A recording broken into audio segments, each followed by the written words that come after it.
Halo Sobat Spoiler, bagaimana kabarnya? Tentunya Millers doakan baik-baik saja. Jumpa lagi di channel Sektor Spoiler. Di video kali ini, Millers akan lanjutkan pembahasan dari cerita Donghua series Perfect World episode 203. Seperti biasa, Millers mau ingatkan bagi Sobat Spoiler, karena video ini mengandung spoiler, Mimin sarankan untuk tonton dulu episode-episode sebelumnya biar ngerti jalan ceritanya. Tapi buat Sobat Spoiler yang gak sabar dan siap dengerin kelanjutan ceritanya, langsung saja kita gas ke ceritanya. Di episode sebelumnya, Si Hao merasa terkejut dan bingung saat melihat sosok yang terasa sangat familiar di hadapannya. Meski itu hanyalah pantulan dari bumi semua kehidupan, tanah suci yang dipenuhi tanaman obat kuno berumuran puluhan ribuan tahun. Tanah ini memancarkan aroma manis dan cahaya ilahi yang memikat, membuat Si Hao penasaran apakah ada sesuatu yang terkubur di bawahnya. Dia teringat legenda tentang raja-raja abadi yang berusaha menemukan bumi semua kehidupan untuk bangkit kembali. Dengan hati-hati, Si Hao mulai menggali tanah suci itu, menggunakan kekuatan magisnya untuk memisahkan butiran pasir berkilauan yang memancarkan cahaya biru. Tiba-tiba, dia menemukan kaki batu giok seputih salju yang terasa hangat dan elastis seolah masih hidup. Sosok itu perlahan terungkap sebagai seorang wanita cantik dengan armor emas gelap yang tiba-tiba membuka matanya dan hidup kembali. Wanita itu ternyata adalah penyihir dari sekte pemutus langit yang sedang berkultivasi dalam pengasingan di dalam bumi semua kehidupan.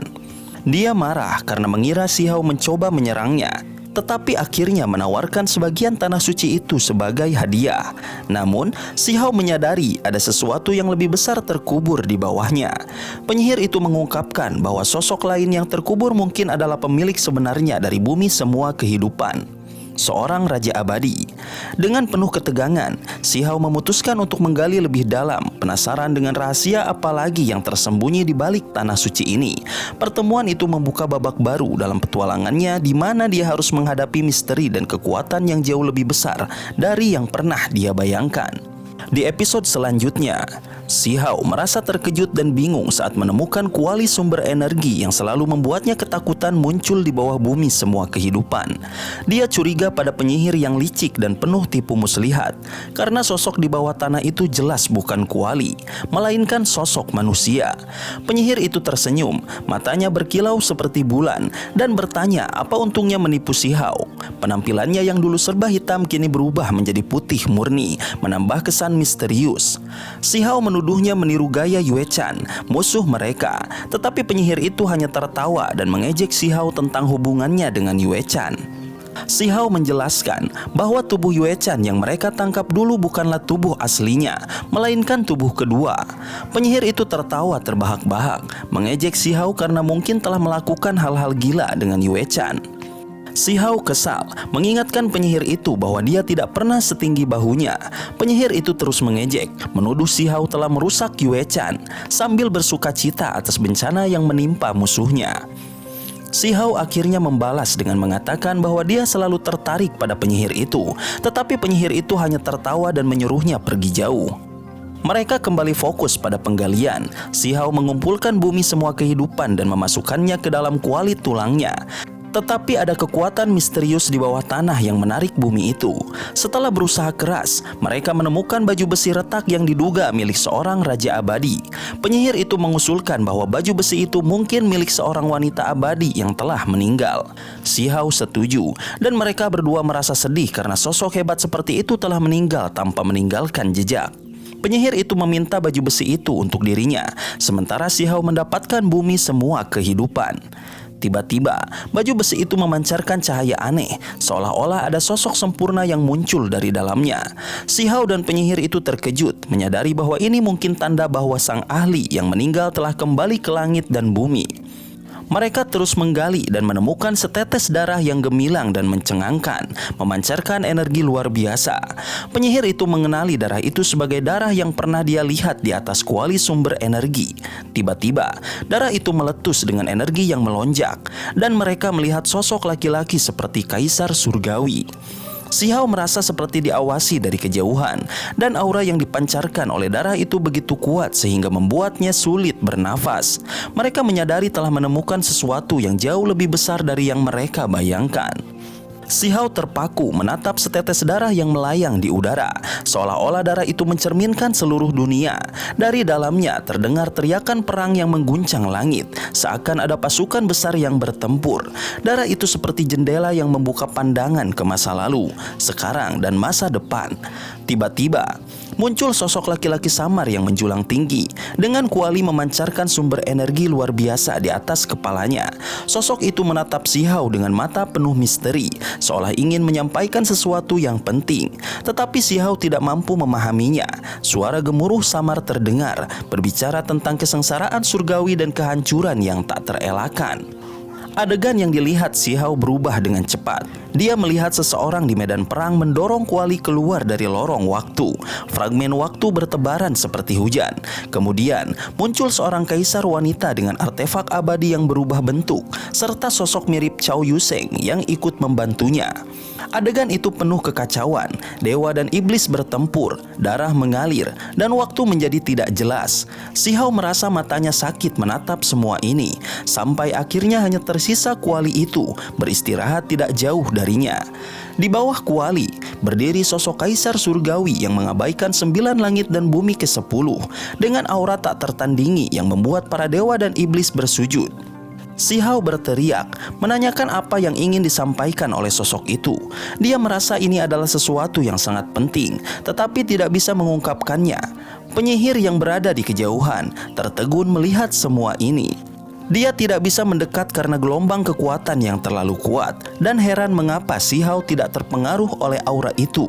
Akhirnya, teriakan perang menghilang dan semua pemandangan memudar. Kuali dan sosok itu berubah menjadi seberkas cahaya yang menghilang, menyisakan setetes darah yang mencerminkan pemandangan masa lalu.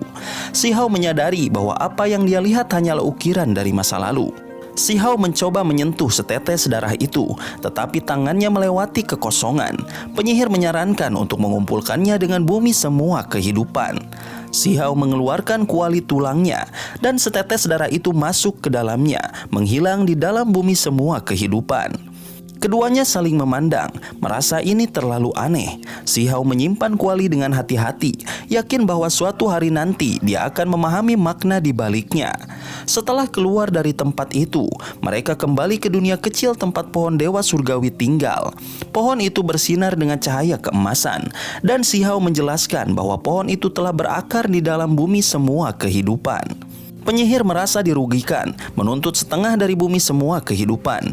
Dia terus mengikuti Si Hao, sementara Si Hao menggoda bahwa penyihir mungkin suatu hari nanti akan menjadi pelayannya.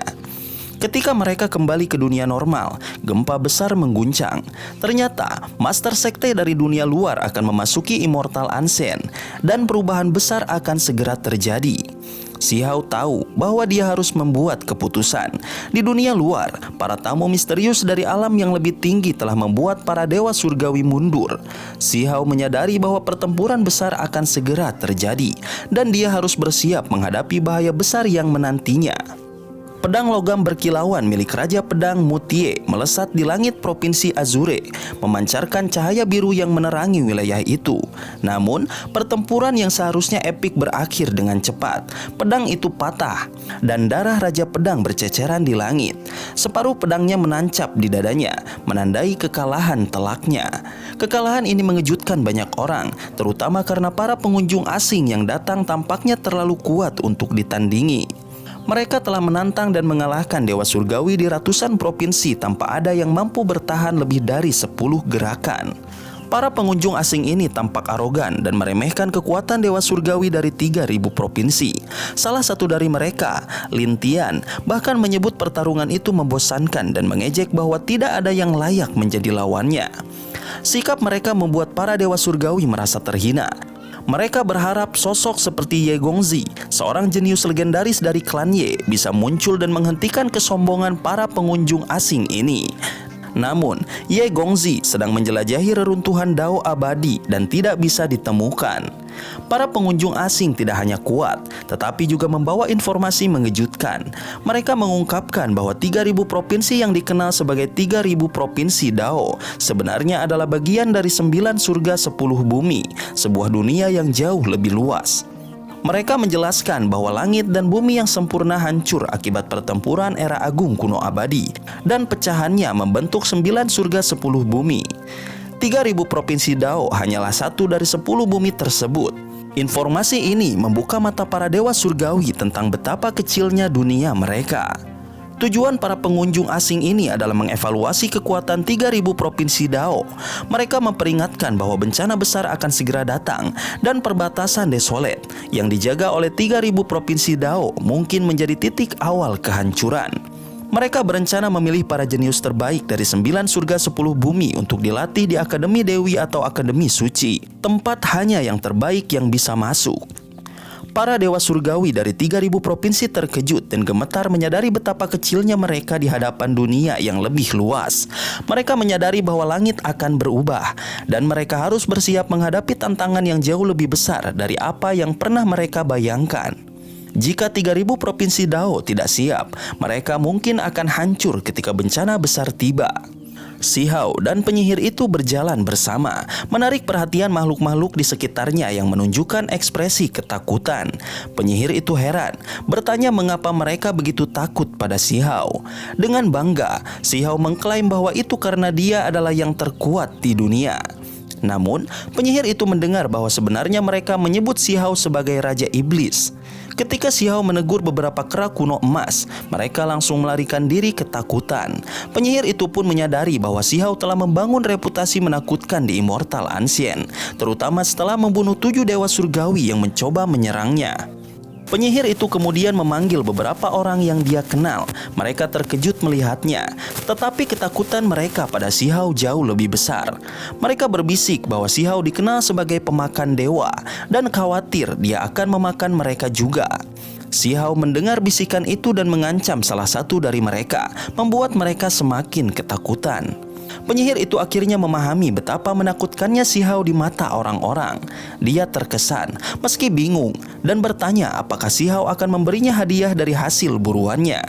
Si Hao hanya tertawa, menawarkan untuk mengadakan pesta besar dengan daging dewa surgawi. Mereka melanjutkan perjalanan, dan si Hao memutuskan untuk kembali ke Pulau Jiwa. Di sana, dia mengundang teman-temannya seperti Cao Yuseng, Kelinci Kecil, dan Chang Gongyan untuk berdiskusi. Si Hao juga bertemu dengan beberapa master sekte, membahas rencananya untuk melewati kesengsaraan lagi. Tujuannya adalah membantu para ahli Immortal Ancient menetralisir kutukan mereka dengan mengumpulkan cairan kesengsaraan petir. Para master sekte terkejut dengan rencananya, khawatir dia akan gagal, tetapi juga bersemangat karena keberhasilan si Hao akan membawa keuntungan besar bagi mereka. Beberapa hari kemudian, Immortal Ancient gempar saat si Hao sekali lagi melewati kesengsaraan surgawi.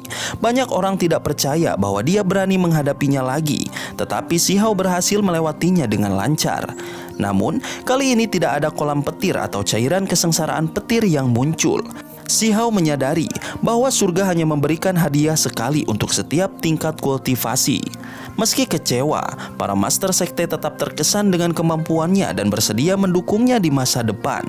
Tak lama kemudian, kabar menyebar bahwa Ning Chuan, musuh si Hao, juga sedang melewati kesengsaraan. Si Hao memutuskan untuk menyerang Ning Chuan dan merebut cairan kesengsaraan petir miliknya. Dia memimpin sekelompok master sekte ke lokasi Ning Chuan dan pertempuran sengit pun terjadi. Si Hao berhasil mengambil sebagian cairan kesengsaraan petir, sementara Ning Chuan marah dan terus bertarung dengan ganas. Si Hao tidak takut, dia sudah mendapatkan apa yang dia inginkan dan siap menghadapi tantangan apapun di masa depan. Pertempuran ini menjadi awal dari konflik yang lebih besar di Immortal Ancient, di mana si Hao akan terus membuktikan dirinya sebagai kekuatan yang tak terbendung. Si Hao dan Ning Chuan terlibat dalam pertempuran sengit di tengah kesengsaraan surgawi, di mana mereka tidak hanya menghadapi makhluk-makhluk petir, tetapi juga saling serang dengan intensitas mematikan. Pertempuran memuncak di sekitar kolam petir, di mana kekuatan alam semesta dan waktu bertabrakan. Si Hao menggunakan tinju reinkarnasi, serangan yang menghancurkan masa lalu, sekarang, dan masa depan. Sementara Ning Chuan membalas dengan diagram surga memutus masa lalu dan sekarang. Teknik warisan makhluk tertinggi yang menciptakan ilusi alam semesta luas. Keduanya saling menekan, menunjukkan kekuatan yang luar biasa. Si Hao tidak gentar. Dengan tinju reinkarnasi, dia menghancurkan bintang-bintang dalam diagram surga Ning Chuan dan mendekati musuhnya dengan langkah tak terbendung. Namun, Ning Chuan membalas dengan pedang ilahi langit stelar, melukai bahu si Hao. Meski darah mengalir, si Hao tetap teguh, menyembuhkan lukanya dengan cepat. Di sisi lain, Ning Chuan menderita serangan si Hao yang lebih halus namun mematikan. Tinju reinkarnasi tidak hanya melukai tubuhnya, tetapi juga mencuri waktunya, membuatnya menua seketika. Rambutnya memutih dan kerutan muncul di dahinya meski dia berhasil menghentikan proses penuaan. Pertempuran semakin sengit. Si Hao mengubah dirinya menjadi Kun Peng, makhluk legendaris yang mampu menghancurkan bintang-bintang, dan menyerang Ning Chuan dengan sayap berbulu emasnya. Namun, Ning Chuan membalas dengan teknik Qilin, salah satu dari 10 seni luar biasa yang kejam. Qilin putih muncul, mengaum dengan kekuatan menakutkan dan menyerang si Hao dengan tinju yang menghancurkan langit. Si Hao tidak kalah, menggunakan teknik Dewa Willow untuk menciptakan ratusan rantai tatanan ilahi emas yang menyerang Ning Chuan. Tabrakan kedua serangan mereka menciptakan ledakan dahsyat yang mengguncang langit dan bumi. Di tengah kekacauan, si Hao berhasil mencuri sebagian cairan kesengsaraan petir milik Ning Chuan, membuatnya marah besar. Pertempuran semakin memanas dan keduanya mengeluarkan teknik terkuat mereka. Si Hao menggunakan seni 8 surga ke-9 yang mengaktifkan semua teknik berharganya, termasuk teknik Kun Peng, teknik reinkarnasi, dan teknik Kaisar Petir. Sementara itu, Ning Chuan mengeluarkan seni surga 95 makhluk tertinggi yang mendukung teknik-teknik berharga tertinggi lainnya. Ledakan dahsyat terjadi, membuat langit dan bumi menjadi kabur. Ketika debu mengendap, si Hao terlihat duduk di depan kolam petir, berhasil merebut lebih banyak cairan kesengsaraan petir. Tubuhnya compang-camping, tetapi dia masih dalam kondisi lebih baik daripada Ning Chuan yang terluka parah dan hampir tidak bisa berdiri. Ning Chuan marah besar, tetapi lukanya terlalu parah untuk melanjutkan pertempuran. Si Hao tersenyum sinis, merasa puas dengan kemenangannya. Pertempuran ini belum berakhir, tetapi si Hao jelas unggul, menunjukkan kekuatan dan ketangguhan yang luar biasa. Sobat spoiler, itulah spoiler untuk episode 203 dari Donghua series Perfect World. Tentunya spoiler ini tidak akan sama persis dengan episode sesungguhnya. Maka dari itu, jika ada kesalahan dalam kata ataupun istilah, serta kekurangan atau kelebihan durasi harap dimaklumi. Dan jangan lupa untuk mendukung channel ini lebih berkembang dengan cara like, share, dan subscribe, supaya kalian gak ketinggalan update terbaru dari channel ini. Terima kasih banyak udah nonton sampai akhir Sobat Spoiler. Kritik dan saran positifnya silahkan di komentar. Sampai ketemu lagi di video berikutnya. Tetap semangat dan sampai jumpa.